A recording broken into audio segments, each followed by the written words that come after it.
렘수면이 꿈을 꾸는 건데 사람들은 꿈을 안 꿨으면 좋다고 생각하지만 그렇지 않습니다. 꿈을 꿔야 돼요. 꿈은 내가 한 번이라도 보거나 느끼거나 경험했던 것만 나와요. 네. 기억력이 완성돼요. 그래서 공부하는 학생들한테는 네. 꿈 수면이 없으면 오늘 12시간 공부하고 다 날린 거예요. 와, 그 렘수면이라는 네. 게 또 그래서 그런 효과가 어떤 있는 친구는 거군요. 12시간 공부하고 4시간 자요. 네. 4시간에 꿈이 없어요. 네. 그 다음날 공부해보면 12시간 공부한 거 1시간도 기억 못해요. 그런 아이들이 그럼 많아요. 그럼 12시간 괜히 한 거죠. 네. 그런데 어떤 아이들은 딱 8시간 공부하고 7시간 자요. 그 다음에 거의 8시간 잔 걸 다 기억해냅니다. 아, 그래요. 그러니까 맞아요. 세이빙 작업이에요. 공부한 거에. 렘수면 단계가. 렘수면일 때 특히 중장기 기억이 완성이 돼요. 네네. 그래서 이 중장기 기억은 계속 쌓이면서 이제 지식이 쌓여야 되잖아요. 네네. 그래서 이 렘수면이 없으면 중장기 기억이 없다고 보시면 될 것 같고요. 결론을 말씀드리면 1단계, 2단계, 3단계 렘을 자는데 그게 사이클이 3번, 4번 반복되는데 우리의 목표는 일단 3단계 잠, 깊은 그렇죠. 잠을 잘 자야 된다. 그리고 기억과 감정이 조절되는 렘수면을 잘 만들어야 된다. 이게 돼야지 우리는 작게 자도 알차게 잘 수 있는 잠을 아이한테 선사를 해주는 거죠.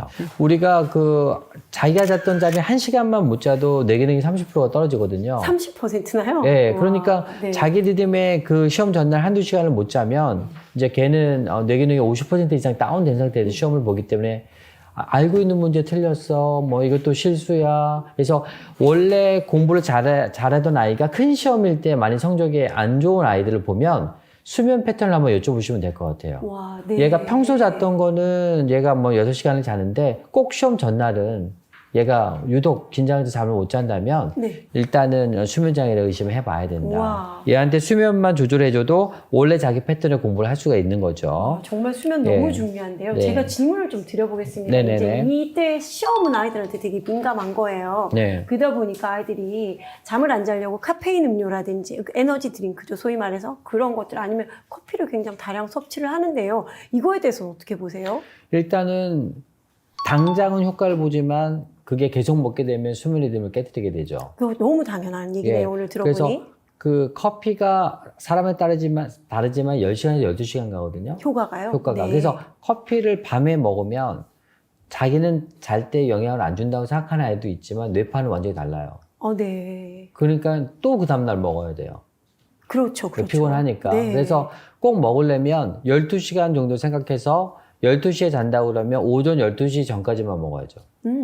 저도 좀 조심해야 되겠네요. 네. 또 하나 더 여쭤볼게요. 네. 아이들이 이제 불안하다 보니 시험 기간에 가위 눌리는 아이들이 되게 많습니다. 이런 건 어떻게 좀 가위 도와주면 눌림이 좋을까요? 뭐냐면 원래 렘 수면이 꿈꾸는 거잖아요. 예. 렘 수면이 잘 때 눈만 움직이고 네. 온몸이 마비가 된 거예요. 과학자들이 봤는데 이상하게 조물주가 꿈대로 막 움직이면 다치잖아요.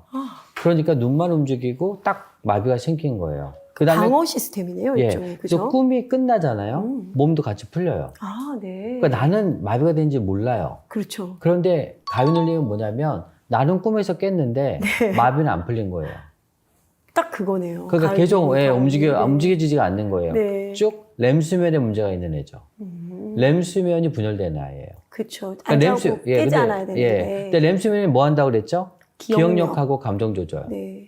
짜증도 많이 날 수 있겠고, 당연하죠. 심리적으로도 많이 불안할 수도 네네. 있겠고, 그 다음에 뭐 기억력도 공부한 만큼의 성적이 안 나올 수도 맞아요. 있겠고. 그래서 가위 눌림은 그냥 일반적인 스트레스로 나오지 않아요. 정말 귀신이 보고 있는 게 아니었네요. 예, 알고 봤더니. 분명히 걔는 렘수면에 네. 문제가 있는데 네. 스트레스 받을 때는 당연히 더 악화가 올라가겠죠. 되겠죠. 네. 그래서 이런 경우에는 전문의의 도움이 필요한 상태라고 이해하시면 됩니다. 알겠습니다. 가위 눌리면 그냥 방관하지 마시고 네네. 꼭 우리 한번 클리닉을 한번 네네. 찾아보는 것도 네. 방법일 것 같습니다. 12시부터 5시까지 잠에 들어와서 잤는데도 애가 못 일어나고 낮에 졸립다면 그 다음에 수면의 질이 안 좋은 거죠. 그때 이제 병원에 찾게 되는 거예요. 그래요. 그러니까 수면의 양과 리듬은 본인이 조절하고 양과 리듬이 조절됐는데도 질이 안 좋으면 정상적인 뇌 기능이 안 되니까 네. 그때는 이제 병원에 이제 오시면 수면의 질을 확인을 하고 거기에 대해서 뭐가 문제인지 확인이 되면 이제 거기에 대해서 치료를 받으면 된다고 이해하시면 될 것 같습니다. 좋습니다. 네.